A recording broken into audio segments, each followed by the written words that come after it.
Hey guys, what's up? I'm Brian with Fisher's Off-Road, and I get a lot of questions about medical gear, first aid kits out on the trail. How much is too much? How much is not enough? And we thought we'd check in with a friend of ours, Bob Besley, who's been an EMT. He's been in law enforcement for a long time, and he's the kind of guy that's out on the trail with you that thinks about all those medical things. You know, a lot of us guys go out on the trail. We have every tool, nut and bolt to fix our ATVs and side-by-sides or our Jeeps or whatever it is we're riding or driving. But sometimes we go a little bit skimpy on our first aid gear, and that's the kind of guy you want to have with you. Somebody that thinks about those kind of things, and that's what Bob is to us. When we go out on the trail, he has everything we need. And in this video, we asked him while we were in West Virginia, we were staying next to each other at the Golden Blue Cabins. We went over to Bob and we said, hey man, tell us about this medical kit, this first aid kit that you have. And you know, you could have everything from this basic, like basically Band-Aids, aspirin, just a couple little thing, gauze maybe, to Bob actually made us this first aid kit, and it's pretty detailed. There's a lot of good stuff in here. This is the kind of thing at minimum that you really want to have out on the trail. So we're going to check in with Bob, and he's going to tell us about the first aid kit, what you should have, and where you can get it and save some money. A lot of people don't understand that. They're worried about the big accident. They're worried about the rollover. They're worried about the crash or going off the side of a mountain, where in reality, the largest majority of accidents that occur up here are minor. It's where somebody cuts their finger or somebody falls and slips and gets an abrasion on their leg, or better than that, they have a headache, or they have cramps, or they have diarrhea and that kind of stuff. So I try to build custom first aid kits because you can only take so much on a side-by-side. And so what I like to do as a paramedic, I like to address the things that I can address. And then if it really gets serious, then have a way to communicate, whether it be a telephone or another device that you can call the authorities. But when I go four-wheeling, I carry the bare essentials to first aid. Now, it's been proven since 9/11 that the greatest way to help people when they have trauma is through the use of a tourniquet. And of course, I always advocate, you should get some type of first aid training. Somebody in your group, whether they're an EMT or a doctor or a nurse or whatever, it's always good to have somebody identified in your driver's meeting, identified that person, if somebody gets hurt, should be called or whatever. But I carry these basic things like the tourniquet. I've got bandages, but I go and I get like the 4x4 or a gauze pad, because these are the ones that you easily can open up. They are sterile as long as they're clean. You can just apply it. Bleeding control is really simple. It's direct pressure and elevation. And so this is the kind of stuff that you want to have. Of course, you're limited by how much room that you can do it. So you have stuff to stop bleeding and stuff to cover up wounds if you have it.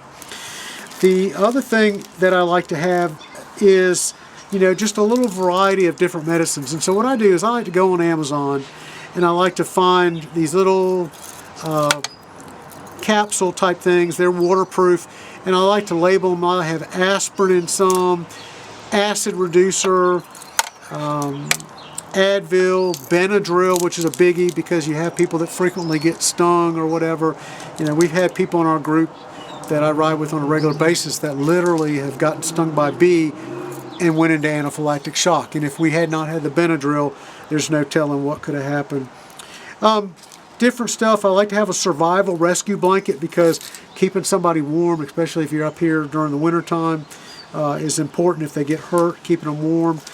Band-Aids. I have a lot of Band-Aids because that's, like, to me, one of the most common thing that people need when you are hurt on the trail. They just need to be able to cover something up until you can get it. And I carry some other stuff, antibiotic ointments and that kind of stuff, if you're doing that. Diabetics. We have more and more diabetics in the country right now than we've ever had.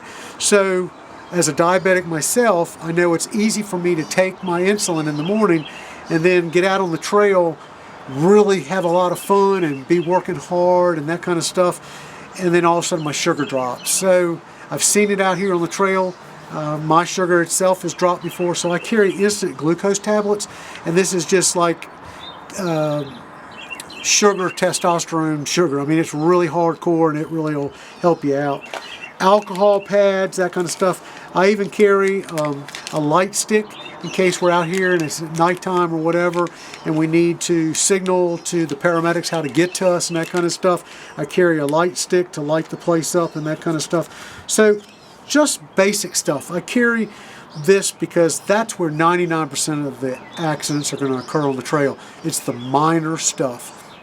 You know, nobody's got a room to carry a stretcher or a basket, or most people don't even have that training to take care of those people. You want to keep somebody safe, you want to keep them comfortable, keep them warm, and get the authorities out there to come help you. That kind of thing.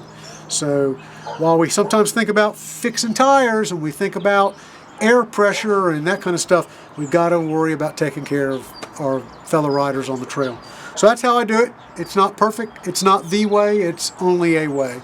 So I wouldn't go on the trail with a first aid kit that I didn't know what was in it, that I didn't know how to use it, and that I didn't know who had it. So these Pelicans, they're not that expensive. And I'll tell you, I appreciate you asking me that. The Pelican is a really good case. It's waterproof, but you don't have to have this nice one. I found some just recently at Walmart that were $10 a piece, and they do just as good. Sometimes if you look for the fishing tackle boxes, they're waterproof, they're very organized, and they keep your stuff clean. On the trail, you know, you don't have to worry about water as much as you have to worry about dust.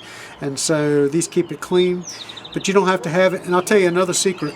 If you're a member at Costco or at Sam's and that kind of stuff, Sam's and Costco have these industrial first aid kits that are $25 that are perfect for like your shop or your workplace.